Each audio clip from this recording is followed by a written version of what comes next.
प्रसिद्ध है, यत्ने कृते न यदि सिद्ध्यति कोत्र दोषः। आप कोई लक्ष्य प्राप्त करना चाहते हैं कि हमारा ये काम होना ही चाहिए, किसी भी कीमत पर होना चाहिए, और खूब प्रयास करने पर भी आपको सफलता नहीं मिली, तो कभी हताश निराश नहीं होना चाहिए। यत्ने कृते, प्रयत्न करने पर भी यदि न सिद्ध्यति, यदि वो कार्य आपका सिद्ध नहीं हो रहा है तो उदास हताश होने की आवश्यकता नहीं। कोत्र दोषा, हमारे प्रयत्न में कहाँ त्रुटि रह गई ये देखना चाहिए। दूसरे को दोष नहीं देना चाहिए कि उसने ऐसा कर दिया इसलिए ऐसा हो गया इसलिए ऐसा नहीं, कुछ नहीं। हमारे प्रयास में कहीं ना कहीं कसर रहेगी। और तटस्थ भाव से हम आत्मनिरीक्षण करें। तटस्थ भाव इसलिए अपने प्रति आग्रह दुराग्रह छोड़ दें। जैसा दूसरे के प्रति चिंतन विचार करते हो निष्पक्ष, ऐसे अपने प्रति, अपने साक्षी बनकर अपने गुण दोष देखो।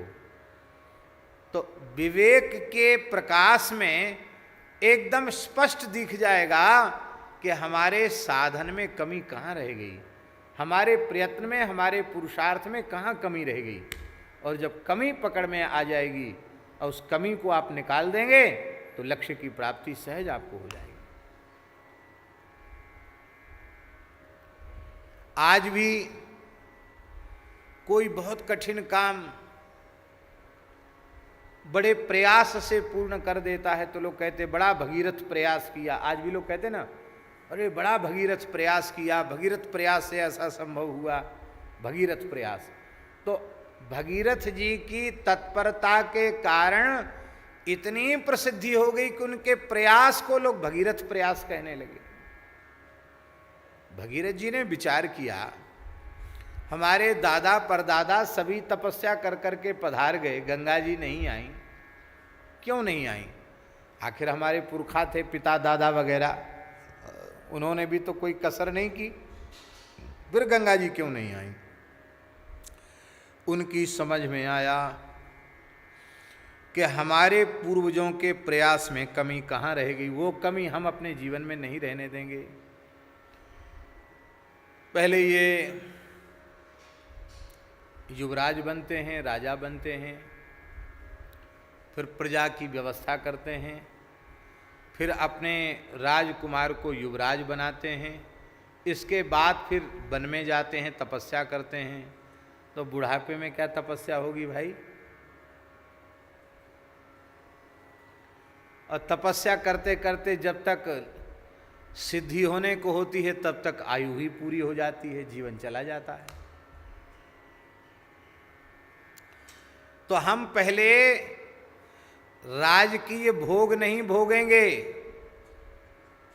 हम पहले गंगा जी को लाएंगे तब दूसरा काम करेंगे। लाख करोड़ काम सब पीछे, गंगा जी पहले।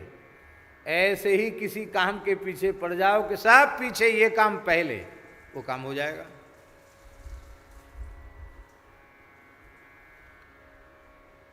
हुआ ऐसा ही था। भगीरथ जी को युवराज बनाया गया, राजा बनाया गया, पिताजी चले गए, वे ही राजा हो गए। पर आपने बड़ी विनम्रता से मंत्रियों को बुलाया और गुरु जी को बुलाया, वशिष्ठ जी को। गुरु जी के चरणों में प्रणाम किया, मंत्रियों को कहा, गुरु जी से आशीर्वाद लिया और मंत्रियों से कहा कि गुरु जी के निर्देशन में मेरे पूज्य पिताजी का, पूर्वजों का राज्य, सारी धरती का साम्राज्य अब तुम्हारे अधीन है, तुम जैसे चाहो वैसे करो, गुरु जी के निर्देश में। मैं तो तभी लौट कर आऊँगा जब गंगा जी आ जाएंगी, गंगा जी नहीं आएंगी तो मैं भी लौट के आने वाला नहीं हूँ।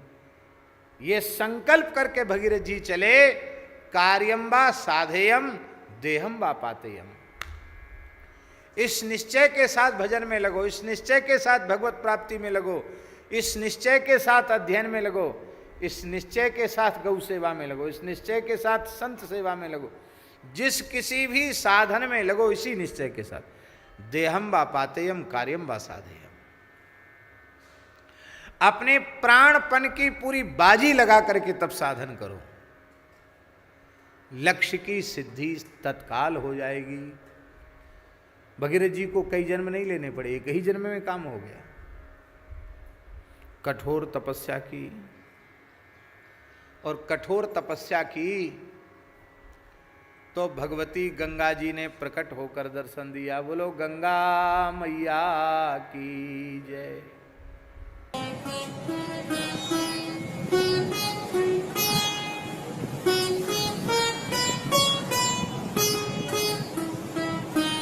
श्री सीताराम प्रतिदिन सत्संग एवं दर्शन के लिए श्री महाराज जी के ऑफिशियल चैनल को जरूर सब्सक्राइब करें।